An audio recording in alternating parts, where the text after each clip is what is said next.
Yo, Kripple Krew, talk about excited.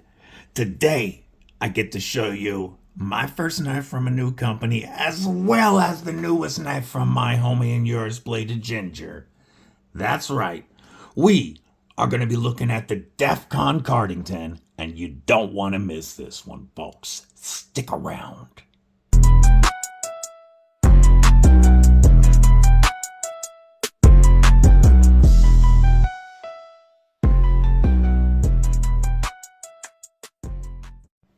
What's up, Kripple Krew? EDC with DBD, disabled but deadly, and that's right. We looking at BladedGinger's second design today.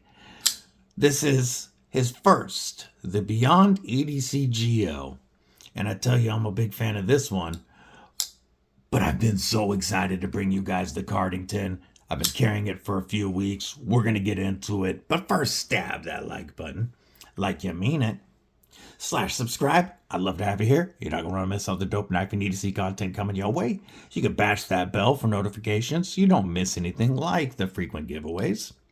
If you like what I do here, it only costs a couple of bucks a month to join Kripple Krew Inc., where you get access to members-only videos, members-only giveaways, members-only live stream, members early access to certain review, and soon a members-only Discord.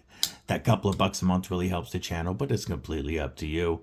One last thing, drop a comment below. Let me know what's in your pockets. All right. So BladedGinger, if you follow my channel at all, you've seen him on my lives a few times. He's an awesome dude who has been working with Beyond EDC and Defcon. Like I said, the Geo was his first knife. This is an awesome budget knife in VG10. You'll have a review on this one soon. But he came up with a sick design for his second knife, and Defcon put it as part of their jungle knife line.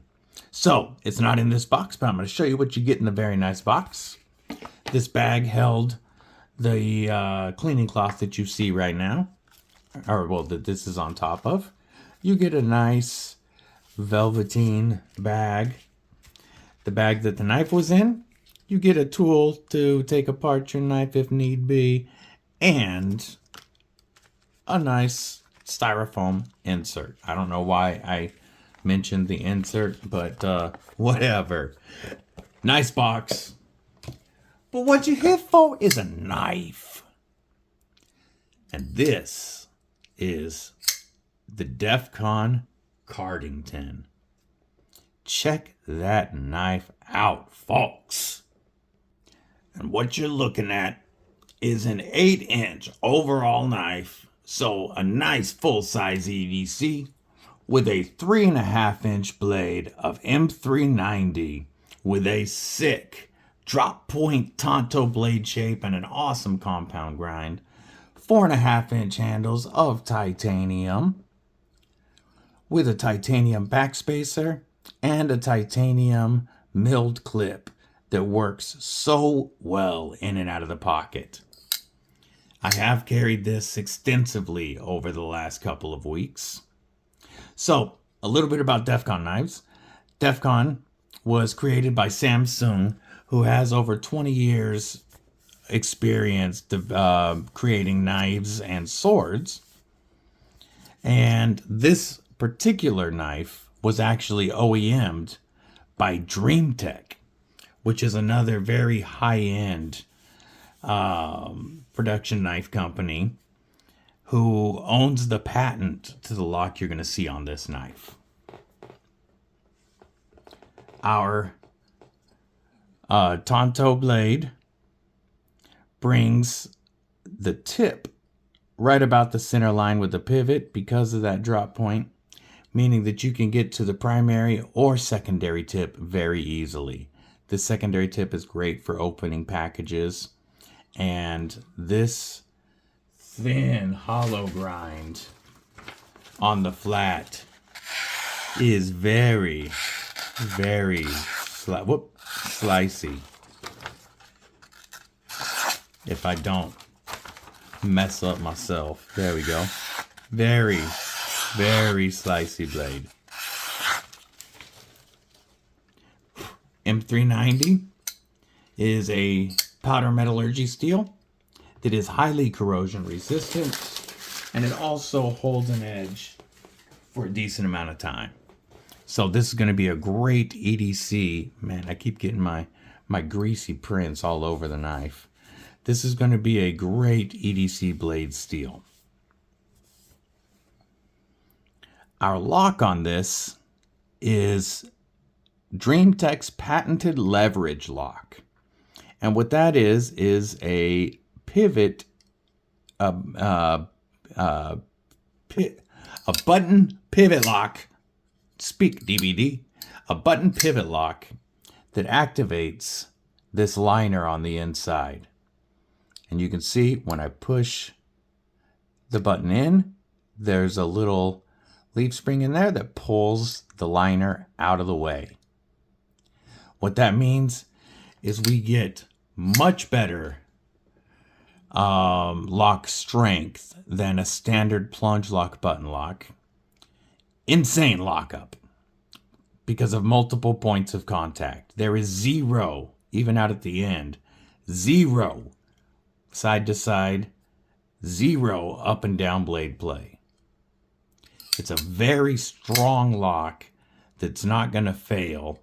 And because it's a button activated liner, there's a true detent ball in there, giving you a phenomenal detent feel on this knife. You do have a flipper tab that works well for the light switch or the push button. And then you've got this blade hole cutout that's meant to mimic the shape of the knife, or the shape of the blade itself, that works for the thumb flick or the reverse flick. As you can see, that thing flies out there. I'm going to give you some acoustics right quick.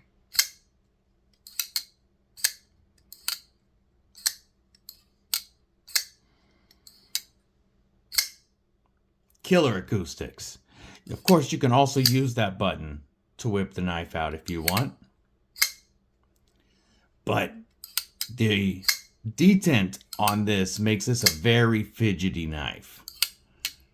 It does, as you can see, if you close it with too much force, it'll bounce out a little bit. But it's easy to get a feel for it so that doesn't happen. And as you can see, that detent just feels phenomenal every time. One of the things that BladedGinger knows works very well is a continuous curve on your ergos. And as you can see, while not quite as pronounced as on the Geo, you still have that continual curve, meaning the knife just fits in your hand very well and makes it very comfortable for extended use. I've used this to shred cardboard. Had to get rid of a bunch, and this hollow grind right there on that flat just went through it like butter. You have, with those 4.5 inch handles, you have plenty of room for larger hands. I wear an extra large size glove, and I have a 1/2 inch back there, and the way this is shaped makes it very comfortable for your pinky. I can choke back a bit on the knife if I need some reach. A Gorilla Grip, very comfortable. Saber Grip, very nice. You do have some jimping here. It is softened, so it's not quite as aggressive as I normally like, but it does work and it does lock you in. And this is a comfortable position to use going through a bunch of cardboard. It's also really comfortable in a pinch grip to use those primary or secondary tips. You could turn it around if you need to cut towards yourself, if you're cutting some straps or something. In a Beef Jerky Avenger grip, I am capped off, and with that flipper tab there, I don't feel like I'm going to slide up on that blade at all, even on this titanium, if I get any beef jerky juice on the knife. And Rocking it around in a beef jerky defender grip is completely locked in. Because of that pocket clip in my hand, I can tell this knife is going nowhere. And because this is the leverage lock, I would much rather use this in a beef jerky defense scenario versus a standard plunge lock. You're getting the phenomenal lock strength, but the ease and finger safe action of a button lock. So your fingers are always out of the way of the blade path. When I say finger safe, you know, a frame lock, a liner lock, a bolster lock, those require your thumb to cross the path of the blade to close it. Whereas button locks are one of the safest locks for your hands, especially if you're fidgeting. Keeps your hands out of the path of that blade. This continuous curve also points this knife at whatever you're doing. Whatever you're cutting, this knife is going to be pointed towards. So, very easy to get either of those tips, to get that flat portion or the flat grind portion up front or the hollow grind portion at back onto whatever you want to cut. The flat grind up front does, even though it does come to a decently thin edge, it gives you more strength at that tip than if it carried a hollow all the way up, making it a nice piercing knife. This is an EDC knife that definitely has a tactical forward feel and design. This would work great for your EDC or your tactical situations. One thing that I want to point out, we have very minimal hardware. On the front, all we have, or on the show side, all we have is 2 T8 body screws. And on the reverse, we have 2 T8 body screws and our T8 pivot. Yes, I've already scratched the knife. And those T8s, you know, that's what I like to see because they're a lot less likely to strip than T6s. So good job on that, Defcon and Nick. And I love that the pocket clip is blind screwed from the inside, really maintaining that minimal hardware look. Gives it a beautiful appearance. You can get these in the raw titanium, or I believe there's 8 different anodized colors you can choose from. And Nick, BladedGinger, does all the anodizing himself. And they look very cool. His fade ano is one of the first fade anos I've ever seen on knife scales that I actually want. If I was going to give you some negatives, the only one I really have is I wish this sharpening choil and plunge grind was done better. If they would have pulled the plunge termination back a little bit, it would have given you quite a bit more sharpening life. As is, you've got, 1, maybe 2 sharpenings before you'd think about cutting in your own sharpening choil. And because our stop pin is internal, you can absolutely cut your own choil into there. Once you get to that spot, M390 is going to hold its edge for a while. You'll be able to strop it back, so you shouldn't get through that too quickly. But if you're using the knife a lot, you can definitely cut your own choil in, and it's going to work just fine. This minimal choil does allow for a trigger pull choke up, but you'd want to be careful doing it because you could easily hit that edge. Now, let's get to one question I know people are going to ask. And yes, you can delete the flipper and the knife is still going to work perfectly. The blade hole cutout works so well, and with the internal stop pins, there's no worries about closing or anything if you were to take that flipper tab off. So you could have a nice smooth blade hole only knife if you so choose. This knife, especially in this finish, was made so that you can customize it to your heart's desire.